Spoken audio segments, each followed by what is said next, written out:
അവർക്ക് ജോലിഭാരം താങ്ങാവുന്നതിന് എത്രയോ ഇരട്ടിയാണ് ആവശ്യങ്ങളുമായി നോക്കുന്നത്.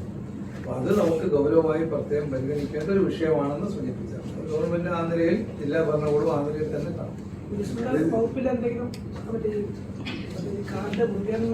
കാർഡിന്റെ നന്നായി അത്, കാരണം കുറേയേറെ കാർഡിന്റെ അപേക്ഷകൾ ഇടയ്ക്ക് പല രൂപത്തിലും വന്ന ഓഫീസുകൾ വന്നതുകൂടെ ഈ അദാലത്തിൽ എടുക്കുകയുണ്ടായി.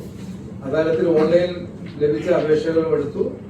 എല്ലാ അതിനകത്ത് കണക്കിടാ 1038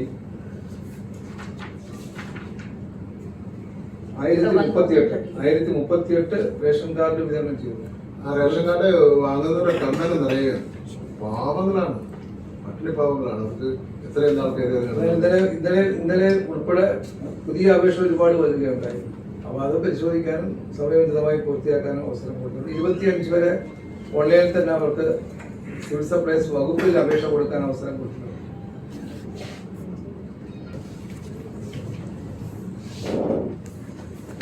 മൂന്നാമത് കലോത്സവത്തിന്റെ സംഘാടക സമിതിയുടെ ചെയർമാനാണ് ബഹുമാനപ്പെട്ട മന്ത്രി.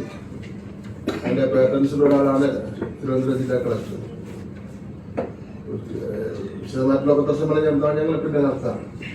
ചെറിയ ഒന്ന് രണ്ട് കാര്യങ്ങൾ മാത്രം പറയാനുള്ളത്. 63ാമത് കേരള സ്കൂൾ കലോത്സവം 2025 ജനുവരി മാസം 4 മുതൽ 8 വരെ തിരുവനന്തപുരത്ത് വെച്ച് നടക്കുകയാണെന്ന് നമുക്ക് എല്ലാവർക്കും തന്നെ അറിയാം. ഇതുമായി ബന്ധപ്പെട്ട വിശദമായ വാർത്താ സമ്മേളനം പിന്നീട് നടക്കും.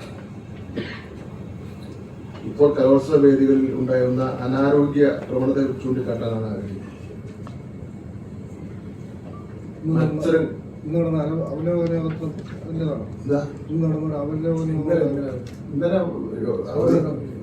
നടന്നുകൊണ്ടിരിക്കുക, നിരന്തരമായി നടന്നുകൊണ്ടിരിക്കുക. ഇന്ന് പത്രക്കാർ ദൈവങ്ങളുണ്ട്. മാധ്യമ പ്രവർത്തകർക്ക് എന്തൊക്കെ സൗകര്യം ചെയ്യണമെന്ന് സംബന്ധിച്ചിടത്തോളം അവർ അഭിപ്രായം തേടുന്നതിന് വേണ്ടിയിട്ട് അവരെല്ലാം വന്നിരുന്നു. അങ്ങ് വന്നില്ല.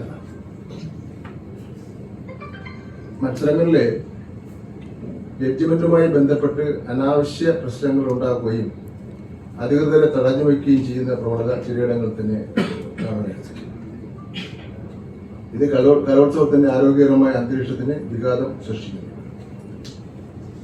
14,000-ഓളം വരുന്ന കലാകാരന്മാരും കലാകാരികളും അധ്യാപകരും ജഡ്ജസും ഒക്കെ പങ്കെടുക്കുന്ന ഏഷ്യയിലെ തന്നെ ഏറ്റവും വലിയ ഉത്സവമാണ്. അതിൽ അച്ചടക്കം പാലിച്ചില്ലെങ്കിൽ എത്ര സംഘാടകർ എത്ര വിചാരിച്ചാലും നടത്തി മുന്നോട്ട് കൊണ്ടുപോകുന്നുണ്ട് കഴിയില്ല. കലോത്സവത്തിന്റെ വിധി നിർണ്ണയവുമായി ബന്ധപ്പെട്ട് കുട്ടികൾക്ക് സ്കൂൾ തലം മുതൽ തന്നെ അപ്പീൽ നൽകുന്നതിന് അവസരം നൽകിയിട്ടുണ്ട്. ഫലം പ്രഖ്യാപിച്ച് 1 മണിക്കൂറിനകം 1000 രൂപ സഹിതം കുട്ടികളുടെ പരാതികൾ ഉപജില്ലാ വിദ്യാഭ്യാസ ഓഫീസർക്കോ സ്കൂൾ പ്രിൻസിപ്പാളിനോ ഹെഡ് മാസ്റ്റർക്കോ നൽകാവുന്നതാണ്. കെട്ടിവെച്ചിട്ട് അപ്പീൽ കൊടുക്കാവുന്നതാണ്. അപ്പീൽ തീർപ്പ് അനുകൂലമായാൽ അപ്പീൽ ഫീസ് മുഴുവൻ തിരിച്ചു നൽകുന്നതുണ്ട്.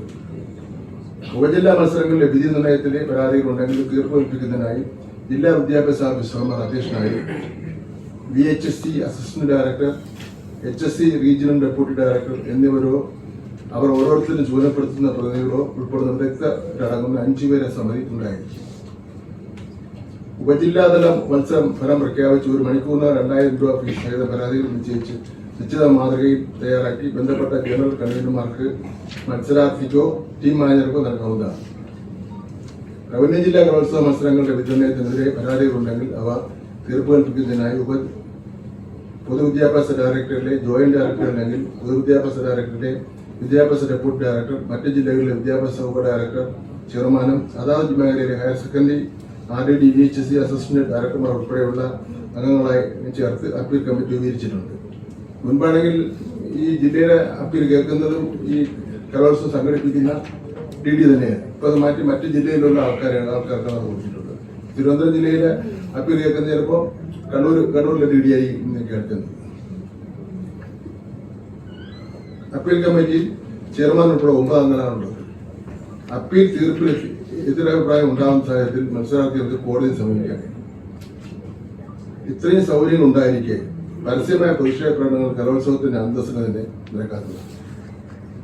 തിരുവനന്തപുരം ജില്ലയിൽ കഴിഞ്ഞ ദിവസം ഇത്തരത്തിലൊരു സംഭവം നടന്നു. ഇത്തരം പ്രതിഷേധ പ്രകടനങ്ങളിൽ നിന്നും വിദ്യാർത്ഥികളെയും മാറ്റി നിർത്തുവാൻ അധ്യാപകർ പ്രത്യേകം ശ്രദ്ധിക്കേണ്ടതായിട്ടുണ്ട്. അധ്യാപകരുടെ കൂടി പ്രേരണ കൊണ്ട് മാത്രമേ ഇത്തരം പ്രതിഷേധങ്ങൾ നടക്കാൻ സാധ്യതയുള്ളൂ. ചില സാഹചര്യങ്ങളിൽ അധ്യാപകർ തന്നെ പ്രതിഷേധത്തിന് നേതൃത്വം നൽകുന്ന കാഴ്ചയും അതുകൊണ്ടാണ് ഇന്ന് ഇത്രയും പറയുന്നത്. കലോത്സവ മാനുവലനുസരിച്ച് പെരുമാറുവാൻ വിദ്യാർത്ഥികളും അധ്യാപകരും തയ്യാറാണ്. മറ്റ് കൂടുതൽ നടപടികളിലേക്ക് വിദ്യാഭ്യാസ വകുപ്പിനെ കൊണ്ടെത്തിക്കുന്ന സാഹചര്യം ഉണ്ടാകാൻ വേണ്ടി പാടില്ല. അധ്യായം കലോത്സവ മാനുവലിന്റെ ഒരു അധ്യായമുണ്ട്. കേരള സ്കൂൾ കലോത്സവം അതില് എല്ലാ കാര്യങ്ങളും വിശദമായിട്ട് പറഞ്ഞിട്ടുണ്ട്. അപ്പീൽ കമ്മിറ്റി സംബന്ധിച്ച് കൃത്യമായി ഇതിൽ പറയുന്നു. ഓരോ ഇടത്തിൽ ഏറ്റവും ഒടുവിൽ അവസാനം കോടതിയിൽ പോകുന്ന കാര്യം വരെയുള്ള കാര്യങ്ങൾ പറഞ്ഞിട്ടുണ്ട്. അപ്പൊ ആ സൗകര്യങ്ങൾ പിന്നെ ഇവരായിട്ട് ജനാധിപത്യ സംവിധാനത്തിൽ അത് പ്രയോജനപ്പെടുത്തി കലോത്സവം വിജയിപ്പിക്കുന്നതിന് പകരം ഇങ്ങനെ ഇന്നലെ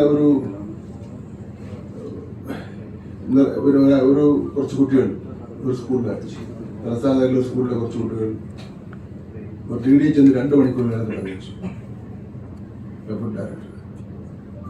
അവരെന്നെ കാണാനും വന്നിരുന്നതാണ്. ഞാൻ അവരോട് സ്നേഹത്തോട് പറഞ്ഞ് മക്കളെ നമുക്ക് അടുത്ത പ്രാവശ്യം കിട്ടും, അത് ഈ പ്രാവശ്യം കിട്ടിയില്ലെങ്കിൽ കുഴപ്പമൊന്നുമില്ല, നിങ്ങൾ ബേജാറാവണ്ടെന്നൊക്കെ പറഞ്ഞ് സമാധാനിപ്പിച്ച് കുട്ടിയാണ്. സമാധാനത്തോട് പോയതാണ്. ഇത് ആരോടാക്കി കൊണ്ടുവന്ന് അപ്പോ പിന്നെ മത്സരത്തിൽ വിജയിച്ചാൽ ജഡ്ജസ് എല്ലാം കൊള്ളാം, വിജയിച്ചില്ലെങ്കിൽ ആ ജഡ്ജി കുഴപ്പമാണ്.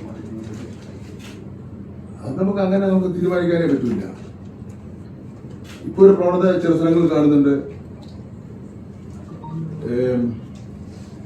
റോഡിലിറങ്ങി നൃത്തം ചെയ്യുക,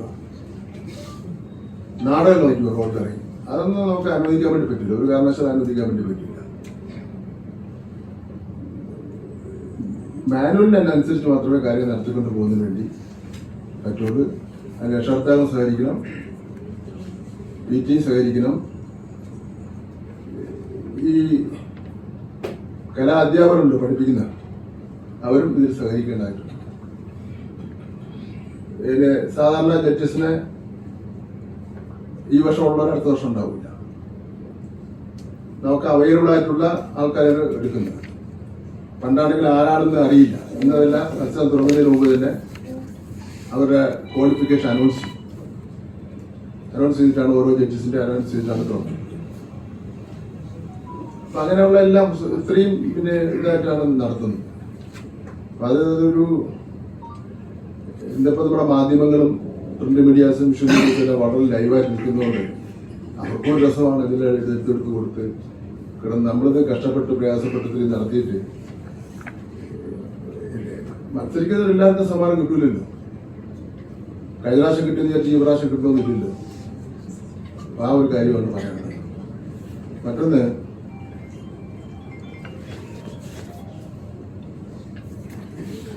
കഴിഞ്ഞ വർഷം ഇതുണ്ടായിട്ടില്ലേ വന്നിട്ടുള്ളതാണ്.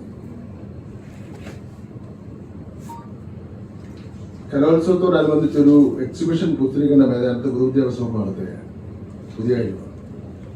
പുത്തരിക്കണ്ട നയനാർ പാർക്കിൽ കേരള മീഡിയ അക്കാദമിയും പത്രപ്രവർത്തക യൂണിയൻ ജില്ലാ കമ്മിറ്റിയും സഹകരണത്തോടു കൂടിയാണ് പൊതുവിദ്യാഭ്യാസ വകുപ്പ് മൾട്ടിമീഡിയ എക്സിബിഷൻ നടത്തുന്നത്.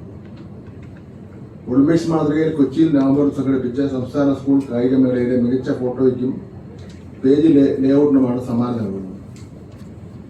ഫോട്ടോ പത്ര എക്സിബിഷനിൽ യാലും പോളിലൂടെയാണ് അവാർഡ് ജേതാക്കളെ നിശ്ചയിക്കുക. വോട്ട് മികച്ച വാർത്താ ചിത്രത്തിനും പേജ് ലേഔട്ടിനുമുള്ള എൻട്രി ഡിസംബർ 26-നകം നൽകണം. സംസ്ഥാന സ്കൂൾ കായികമേളയുമായി ബന്ധപ്പെട്ട് മാധ്യമങ്ങളിൽ പ്രസിദ്ധീകരിച്ചവയാവണം ഫോട്ടോകളും ലേഔട്ടുകളും.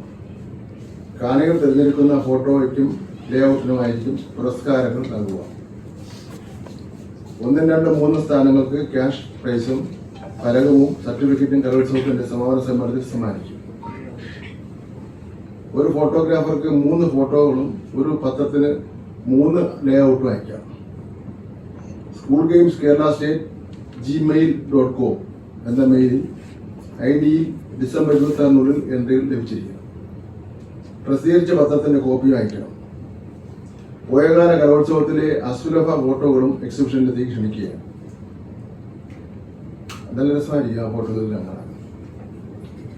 ഫോട്ടോകൾ കൈവശമുള്ള ആർക്കും സ്കൂൾ കലോത്സവം photos@gmail.com എന്ന വിലാസത്തിൽ ഡിസംബർ മാസം 26 മുമ്പ് മെയിൽ ചെയ്യാം.